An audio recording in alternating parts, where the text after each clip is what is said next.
There is a quiet place where real strength is born, and it is not found in the eyes of others. It exists in the hours when no one is watching, when no voice is praising or judging, when the only sound you hear is your own breath and the steady rhythm of your effort. I learned early that what you show to the world is only a shadow of what you build in that silence. Most people live for the moment they can be seen. They move when there is an audience, they push when there is applause, and they rest when the attention fades. But if you tie your progress to the presence of others, you will always be limited by their absence. The path I chose was different. I decided that my work would not depend on who was looking, it would depend on who I was becoming.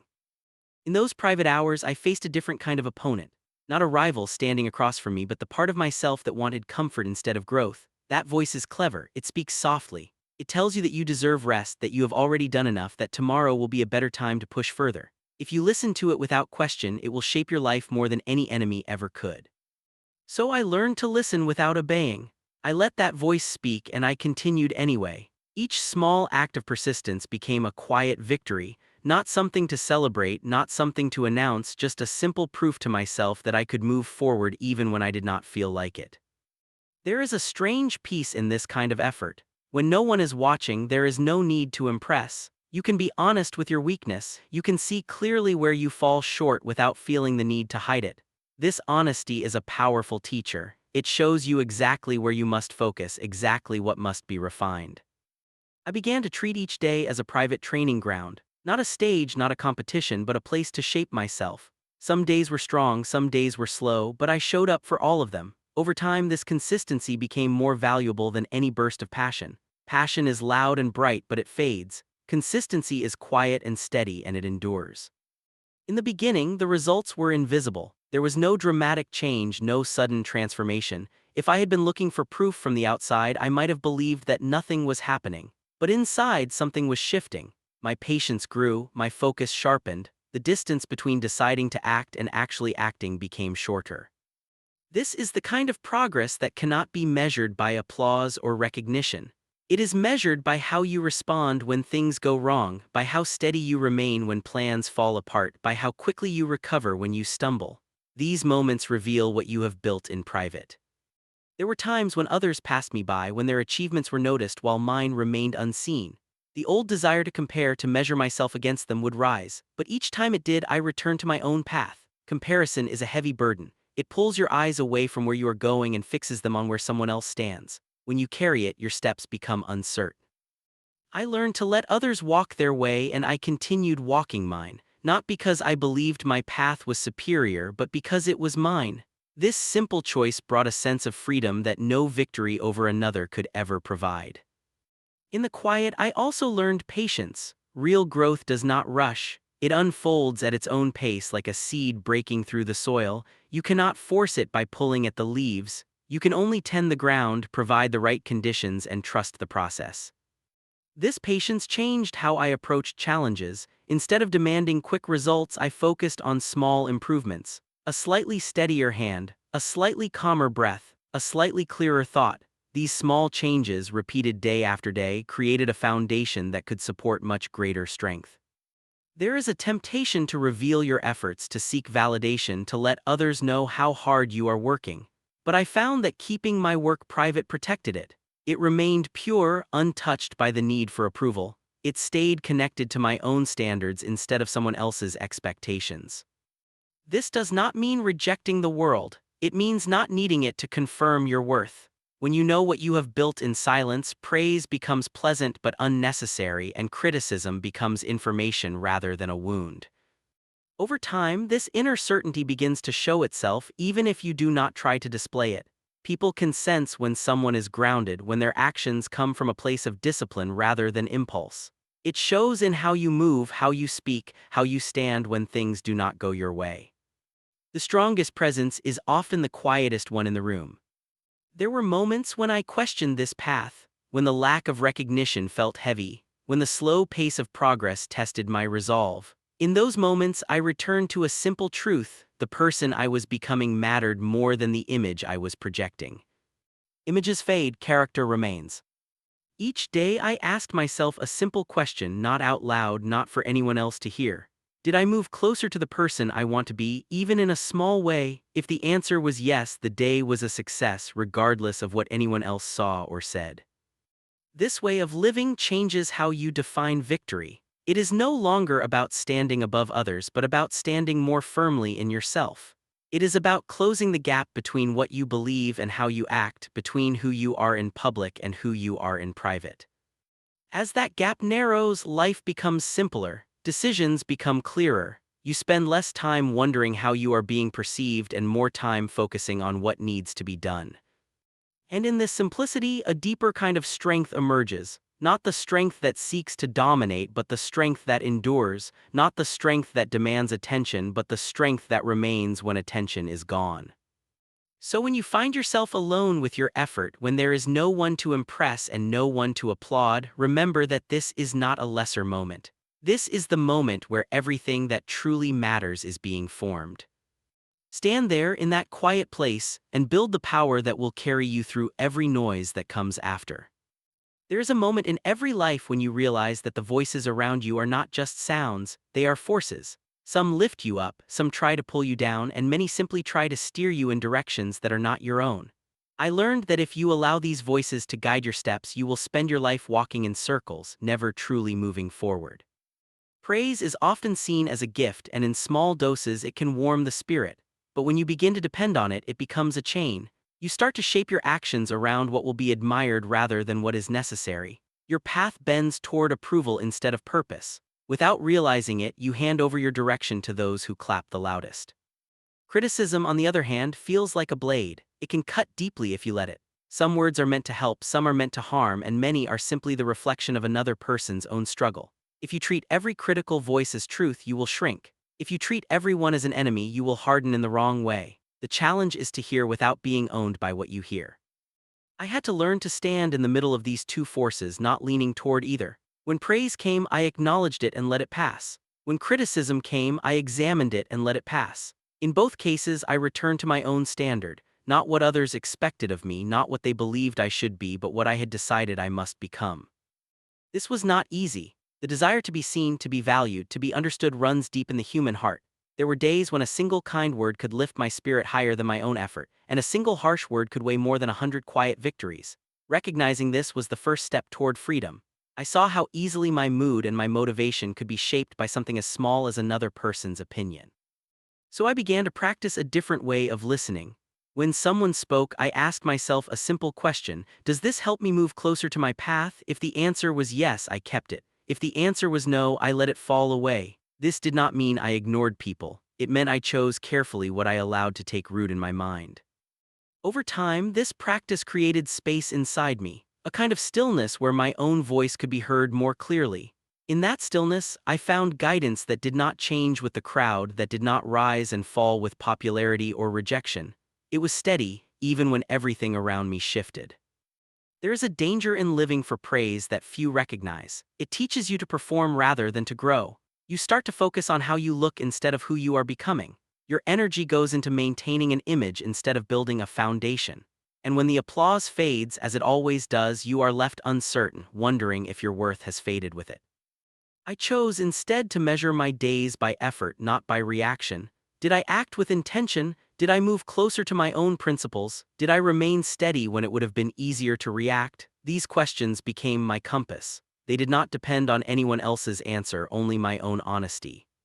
Criticism became a tool rather than a threat. When someone pointed out a flaw, I looked at it closely. If it was true, I used it. If it was not, I let it go. This approach removed much of its sting. Words only have power when you give them a place to land. By choosing where to place them, you decide how much they can affect you.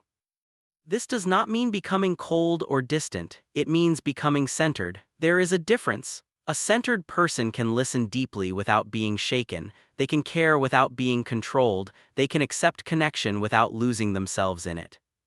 As I practiced this, I noticed a change in how I carried myself. I moved more slowly, more deliberately. I spoke less but with more clarity. There was no rush to defend, no need to explain every action. When you are guided by your own standards, you do not feel compelled to justify your path at every turn. People began to respond differently. Some were drawn to the calm, others were unsettled by it. Both reactions were simply reflections of their own expectations. I did not take either as a signal to change course. There is a quiet confidence that grows when you no longer need to be confirmed by others. It is not loud, it does not announce itself. It shows in how you remain steady when plans fall apart, in how you keep moving when recognition is absent, in how you stand when you are misunderstood. This confidence is not built in moments of victory. It is built in moments of uncertainty when you choose to trust your own direction even though you cannot yet see the outcome. Each time you do this, you reinforce a deeper belief that you are capable of navigating your own life. I also learned that detaching from praise and criticism does not mean detaching from people. It means relating to them without making them the center of your world. You can appreciate a kind word without needing it. You can consider a harsh one without being wounded by it. This balance allows you to remain open without being unguarded. In this way, relationships become lighter. You are not constantly seeking validation or defending your worth. You meet others where they are, not where you need them to be. There were times when this path felt lonely, when I watched others celebrate together, bound by shared approval or shared outrage, and I stood apart. But in that space, I found something else, a sense of alignment. My actions matched my values, my direction matched my intent. This alignment became its own form of companionship. The world will always have opinions. It will always offer praise and criticism in endless supply. You cannot control this. What you can control is how much space these things occupy within you. When you reduce their space, you create room for something stronger to grow, a steady purpose, a clear direction, a calm that does not depend on the mood of the crowd. And when you walk with this calm, you find that even in the noise, there is a quiet place inside you that remains untouched. A place where you can return again and again to remember who you are and why you move forward. Stand there in that inner stillness and let your path be guided by what you know to be true, not by what others choose to say. There is a simple truth that many overlook. What you do once may impress, but what you do every day will define you. I did not become steady by chasing moments of inspiration. I became steady by returning to the same actions again and again, even when they felt small, even when they felt heavy, even when they felt invisible. In the beginning, I waited for the right feeling. I believed that if my heart was strong enough, my actions would follow. But feelings are like the wind. Some days they push you forward, some days they hold you back, and some days they disappear entirely. If you build your life on something that changes so easily, you will spend much of your time standing still. So I chose a different path. I chose to let my actions lead and to allow my feelings to follow. This meant showing up when I did not feel ready. It meant moving forward when my mind offered every reason to stay where I was. At first, this felt unnatural, like walking against a current. But with each step, the current grew weaker. The space between deciding to act and actually acting became smaller until movement felt almost automatic. This is how consistency becomes more powerful than any burst of talent or passion. Talent can open a door, but only repeated effort can keep you walking through it. Passion can light a fire, but only discipline can keep it burning through long nights and cold mornings. There were days when I did not see progress, days when my hands felt clumsy, my thoughts felt slow, and my body felt tired. On those days, it would have been easy to believe that my effort was wasted. But I learned to trust the process instead of the moment. Growth does not announce itself, it happens quietly beneath the surface like roots spreading in the dark. Each repetition, no matter how small, was a message to myself. It said, I am someone who continues. Over time, this message became a belief, and that belief began to shape how I saw every challenge that came my way. When something difficult appeared, I no longer asked, can I do this? I asked, how will I continue? The question shifted my focus from doubt to direction. It did not matter how long the path was or how steep it became. What mattered was the next step. There is a kind of freedom in this. When you stop relying on motivation, you stop being a prisoner to your mood. You no longer wait for the perfect conditions. You move in rain and in sun, in confidence and in uncertainty. Life becomes less about how you feel and more about who you are. I began to see my daily actions as threads. Each one by itself was thin and fragile, but woven together over time they became something strong. A fabric of character that could hold weight, that could endure pressure, that could remain intact even when pulled in different directions. This fabric was tested often. There were moments when I stumbled, when I missed a day, when I chose the easier path instead of the right one. In the past, I would have judged myself harshly, believing that one mistake erased all my effort. But consistency is not about perfection. It is about return. Each time you come back, you reinforce the pattern. Each return strengthens the thread. This understanding kept me moving forward without turning my journey into a battle against myself. I became firm but not cruel, steady but not rigid. There is a difference. A rigid path breaks under pressure. A steady one bends and continues. As the days turned into months and the months into years, I noticed a quiet change. Tasks that once required great effort became simple. Decisions that once felt heavy became clear. This was not because the challenges had grown smaller, but because I had grown more capable of meeting them. Consistency had reshaped my identity. I no longer saw myself as someone who tried, I saw myself as someone who did. This shift affected how others saw me as well. They noticed a calm in my movements, a certainty in my presence, not because I spoke of my efforts, but because my actions spoke for me. The strongest statements are often made without words.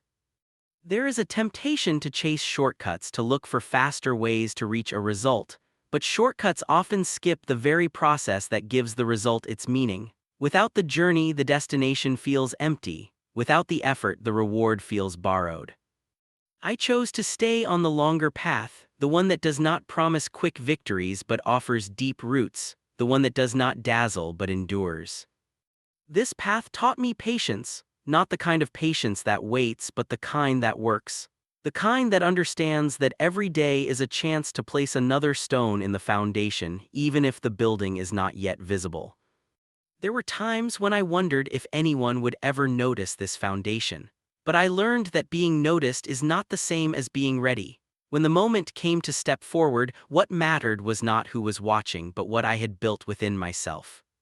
In this way, consistency became my quiet ally. It did not rush me. It did not demand that I become something overnight. It simply asked that I return again and again to the work that shaped me. And each return made the next one easier. The path grew familiar, the effort grew lighter, the identity grew stronger. You may not feel powerful when you take a small step today. You may not feel changed when you repeat it tomorrow. But if you keep stepping, if you keep returning, there will come a day when you look back and realize that the distance you have traveled is greater than you ever imagined. Not because of one great moment, but because of 1,000 quiet ones. So continue even when you are tired, continue even when you are uncertain, continue even when no one is watching. Why there was a time when I believed that life was something to be displayed, something to be proven in front of others. I thought each day was a test I had to pass, a moment I had to perform well enough to earn approval, respect, or recognition. But the longer I walked this path, the more I realized how heavy that way of living was. Every action became a gesture, every effort became a signal, and slowly the work itself lost its meaning. So I stepped away from the stage I had built in my own mind. I began to see each day not as something to show, but as something to shape. The difference is quiet, but it changes everything. When you perform, you focus on how you look. When you train, you focus on who you are becoming. One feeds the eyes of others, the other feeds the strength within you. In the beginning, this shift felt uncomfortable. Without an audience, I had to face myself more directly. There was no applause to soften the effort, no criticism to blame for my shortcomings. There was only the simple truth of what I had done and what I had avoided. This honesty was sharp, but it was also clean. It cut away excuses and left only what was real. Each morning became a return to this truth. I did not ask how impressive the day would be. I asked how honest it would be. Would I move with intention or would I drift? Would I lean into what was difficult or would I circle around it? These questions guided my steps more than any goal or promise. Training is humble by nature. It does not demand to be seen. It does not rush toward a finish line. It stays in the process, repeating the same movements, the same thoughts, the same efforts, refining them little by little. There is a kind of peace in this repetition. When you stop chasing the moment of arrival, you begin to find value in the act of walking. I learned to welcome the ordinary, the quiet mornings, the slow progress, the days that looked no different from the ones before. These were not empty days, they were the days where the deepest work was done. Beneath the surface, habits were forming, reactions were being softened, focus was being sharpened. There is a temptation to judge your life by its highlights, the victories, the moments when others notice. but a life is built mostly from what happens in between, from the choices you make when nothing dramatic is happening, from the way you carry yourself when no one is paying attention. So I began to treat even the smallest actions as part of my training: how I stood, how I breathed, how I listened, how I spoke. Each detail became a place to practice presence and care. This may seem small, but small things repeated create a strong foundation.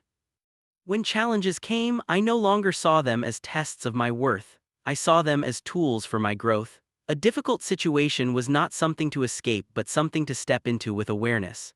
It showed me where I was still attached to comfort, where I still reacted instead of choosing. There were days when I failed in this, when I lost my calm, when I rushed, when I chose the easy path. In the past, these moments would have felt like a performance gone wrong, something to hide or justify, but now they became lessons. I looked at them closely without judgment and asked what they revealed. This way of living turned mistakes into guides instead of enemies. Each misstep pointed to an area that needed more attention, more patience, more care. Over time, this created a sense of progress that did not depend on success alone. Even setbacks had value. Even struggles carried meaning. As I trained in this way, my relationship with time changed. I stopped counting days in terms of achievements and started counting them in terms of effort. A day was successful if I had shown up, if I had engaged with what was in front of me honestly, if I had left the day slightly more aware than I had entered it. This made my life feel fuller, even when it looked simpler from the outside. I did not need constant excitement or recognition to feel movement. The movement was in the subtle shifts of my own mind and behavior. People around me began to move at different speeds. Some rushed forward, chasing milestones and markers. Others slowed down, caught in hesitation or doubt. I continued at my own pace, guided by the rhythm of my training rather than the tempo of the crowd. There were moments when this felt lonely, when I wondered if I was falling behind or missing something important, but each time I returned to my practice, that doubt softened. I remembered that I was not racing anyone, I was shaping myself. This focus created a steadiness that others noticed, even if I did not try to show it. In conversations, I listened more than I spoke. In decisions, I paused before acting. There was less urgency, less need to react. This calm did not come from confidence in outcomes, but from confidence in my ability to respond. Training every day also taught me respect for my limits. I learned when to push and when to rest, not in the sense of seeking comfort, but in the sense of sustaining my path. A flame that burns too fiercely burns out. A steady fire can last through the night. This balance kept my efforts honest. I was not trying to become something overnight. I was allowing myself to become step by step, day by day. As time passed, I noticed that the line between training and living began to blur. The way I approached my practice became the way I approached my relationships, my work, my challenges. Everything became part of the same continuous movement toward clarity and strength. This is when I understood that life itself is the training ground. There is no separate arena where you prepare for real moments. Every moment is real. Every interaction is a chance to refine your patience, your attention, your integrity. When you live this way, you no longer need a stage. You no longer need to be seen to feel that you are moving forward. The movement is inside you, quiet and steady, shaping you from within. And one day, perhaps without realizing it, you will look back and see that the person you have become is stronger, calmer, and more grounded than the one who first stepped onto this path. Not because of a single great performance, but because of countless ordinary days lived with intention. So walk into each morning not as a performer seeking approval, but as a traveler shaping his own way, and let every step become part of the strength you carry forward. Our repetition become your resolve, and your resolve become the strength that carries you forward. There is a moment on this path when you realize that strength is not something you collect from the outside. It is not gathered through praise, through numbers, through how many people agree with you or follow behind you. Strength is something you grow in the quiet places where no one else can see you, where the only witness is your own awareness. This is the place most people avoid because in silence there is no distraction, no comfort, no mask. There is only who you are and who you are becoming. I learned to walk into that silence instead of away from it. At first, it felt like standing in an empty field at night. There was a sense of being exposed, of having nothing to lean on. When you remove the noise of others, you hear your own doubts more clearly. You hear the questions you've been pushing aside. You hear the hesitation that lives beneath your confidence. This can be unsettling, but it is also honest. And honesty, even when it is uncomfortable, is a form of strength. In that quiet, I began to see how often my actions were shaped by the presence of others, even when I believed I was acting freely. A desire to be understood, a desire to be admired, a desire to be accepted. These are subtle forces and they pull on you without announcing themselves. They guide your steps while you think you are choosing your own path. So I practiced letting go of them, one by one. This did not mean turning away from people or closing my heart. It meant loosening the need to be held up by their reactions. I learned to let my choices stand on their own, even if they were not immediately understood, even if they were not applauded, even if they were questioned. There is a kind of freedom in this that feels almost weightless. When you stop measuring your worth by how others respond, you begin to move more directly, more simply. You stop explaining yourself in every moment. You stop defending every decision. You start acting from a quieter, steadier place inside. This does not make life easier in the way people often imagine. In some ways, it makes it harder. The path becomes narrower. You cannot hide behind agreement or blend into the crowd.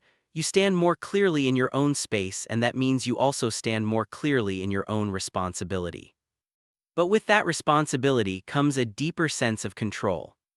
I began to see that the world is always trying to shape you, through expectations, through trends, through the opinions of those who speak the loudest. If you do not shape yourself, you will be shaped by these forces without even noticing. You will wake up one day living a life that feels busy, full, and yet strangely hollow because it was not truly chosen. So I chose to become my own guide. Each day I asked myself simple questions, not the kind that lead to quick answers, but the kind that stay with you as you move through the day. Why am I doing this? What am I avoiding? What am I holding onto that no longer serves me? These questions did not demand perfection. They demanded attention. Attention is a powerful form of discipline. When you pay close attention to your thoughts, your reactions, your habits, you begin to see patterns. You see where you rush, you see where you hesitate, you see where you cling to comfort even when it weakens you. In this way, the mind becomes both the battlefield and the training ground. There were moments when I wanted to turn back to the noise, to the comfort of shared opinions and easy validation. It is tempting to let others carry part of your burden, to let their certainty replace your own. But each time I felt that pull, I reminded myself that borrowed strength is always temporary. When the source disappears, so does the support. The strength you build within yourself stays with you wherever you go. This inner work changed how I faced difficulty. When something went wrong, I no longer searched for someone or something to blame. I looked inward first, not to accuse myself but to understand. What did this situation reveal about me? Where did I react instead of respond? Where did I act from fear instead of clarity? This approach turned every challenge into a kind of mirror. Sometimes I liked what I saw, often I did not, but either way the reflection was useful. It showed me where I was solid and where I was still fragile. Over time, this made my sense of self less dependent on outcomes. Success no longer made me feel inflated. Failure no longer made me feel small. Both became part of the same ongoing process of learning and refinement. I began to value steadiness over intensity. A steady flame does not draw as much attention as a sudden spark, but it can guide you through long stretches of darkness. This kind of steadiness comes from knowing yourself well enough that you are not constantly surprised by your own reactions. In relationships, this made me more patient. I listened without needing to correct. I spoke without needing to impress. I allowed space for others to be as they were, just as I was allowing space for myself to grow. In work, this made me more focused. I did not chase every opportunity or every idea. I chose carefully based on what aligned with my deeper sense of direction rather than what promised the quickest reward. There is a quiet confidence that grows from this way of living. It does not announce itself. It does not need to. It shows up in how you stand, how you move, how you face uncertainty. People may sense it, but it is not something you try to display. The more I walked this path, the more I understood that being unbreakable does not mean being hard or closed. It means being rooted. When you are rooted, you can bend without snapping. You can listen without losing yourself. You can adapt without dissolving. This rootedness comes from knowing what you value, what you are willing to endure, and what you will not trade away no matter the pressure. These are not things you decide once and forget. They are things you return to again and again in small choices and quiet moments. Every day offers you a chance to either drift or to stand with intention. Most people drift not because they want to, but because it feels easier. Intention requires effort. It requires attention. It requires the courage to sometimes walk alone even when the path would be more comfortable with company. But in that solitude, you find something rare. You find a sense of alignment between what you think, what you say, and what you do. When these three move together, your life begins to feel less like a series of reactions and more like a deliberate journey. This is not a destination you reach and then rest in. It is a practice you return to day after day. Some days you will walk it well, other days you will stumble. Both are part of the same path. What matters is that you keep turning inward, keep refining, keep choosing to shape yourself rather than letting the world do it for you. And when the noise grows loud and the pressure builds, remember that the quiet place within you is always there, waiting for you to return, waiting for you to stand steady once more.